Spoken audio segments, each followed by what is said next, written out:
নমস্কার, নিউজ ভ্যানগার্ডের এই মুহূর্তের আপডেটে আপনাদের স্বাগত। আমি অর্ণব রয়েছি আপনাদের সঙ্গে। চোখ রাখবো এই মুহূর্তের বিস্তারিত সংবাদে।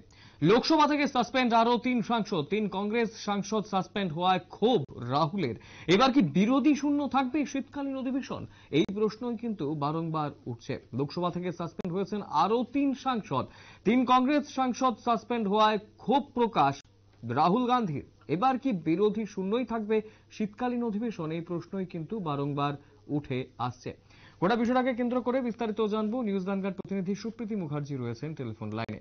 সুপ্রীতি, যেটা জানার চেষ্টা করব যে 3 সাংসদ আরো বহিষ্কার হয়েছেন এবং সাসপেন্ড হয়েছেন, এবং এই বিষয়টাকে কেন্দ্র করে রাহুল গান্ধী কিন্তু অনেকটাই ক্ষোভান্বিত। তাহলে কি বিরোধী শূন্যই থাকছে শীতকালীন অধিবেশন? প্রশ্নটা কিন্তু উঠে আসছে। কি রয়েছে আর তথ্য তোমার কাছে? দেখো অর্ণব, এক্ষেত্রে এই ক্ষোভ বিরোধীদের, যেটা খুবই স্বাভাবিক বিষয়, কারণ এখনো পর্যন্ত শীতকালীন অধিবেশনে যে আমরা নজির দেখছি তা কিন্তু একেবারে নজিরবিহীন বলাই যেতে পারে।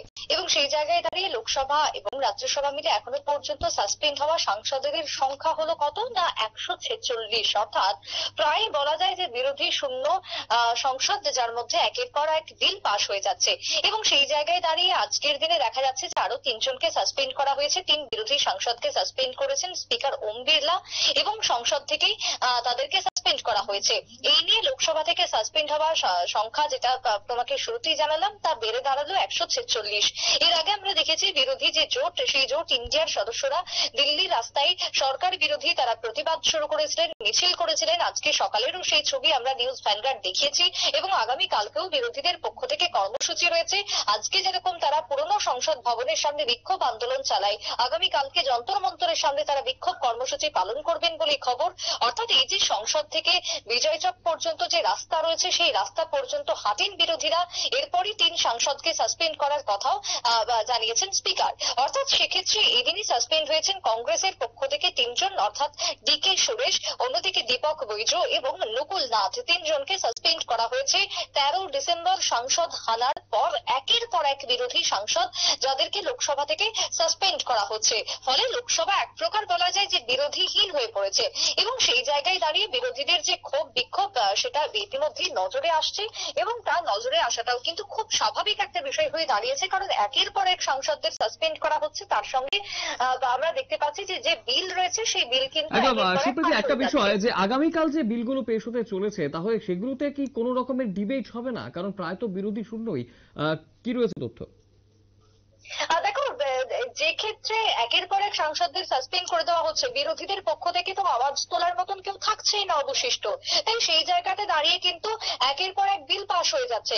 অমিত শাহ, কেন্দ্রীয় স্বরাষ্ট্রমন্ত্রী, তিনি কিন্তু গতকালকেই বেশ কিছু বিল পাশ করিয়ে দিয়েছেন না, এবং আজকেও সেই ছবি, আগামী দিনেও তিনি তাই করবেন। এবং সেই জায়গাতে আওয়াজ তোলার মতন কেউ থাকছেন না, যাকে কেন্দ্র করেই কিন্তু ক্ষোভ উঠে আসছে বিরোধীদের পক্ষ থেকে। তবে বিরোধীরা কিন্তু বারবার জোটবদ্ধ হয়ে বারবার তারা আন্দোলন করছেন, বারবার পথে ঘাটে নামছেন, কিন্তু তারপরও কিন্তু লাভের লাভ কোনো কিছুই হয়নি। দিন যত এগোচ্ছে ততই কিন্তু আমরা সাসপেন্ডের সংখ্যা দেখছি বাড়তে থাকছে।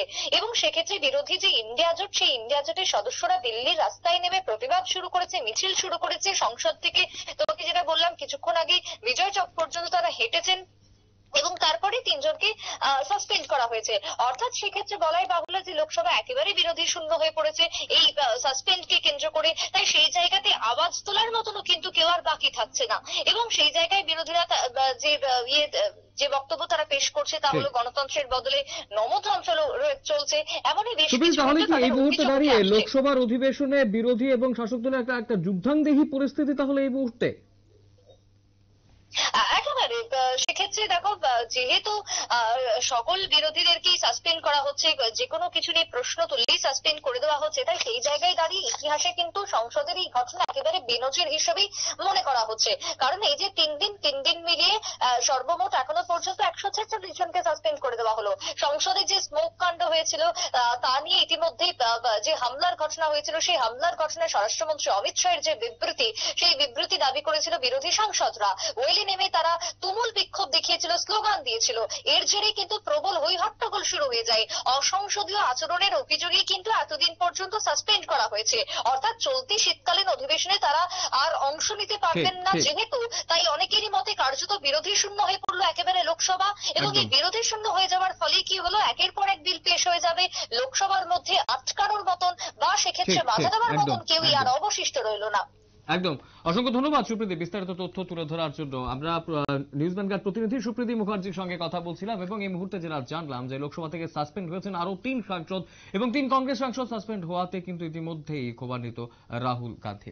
সময় ছোট বিজ্ঞাপন বিরতি, রয়েছে অন্যান্য সংবাদ, সঙ্গে থাকবেন।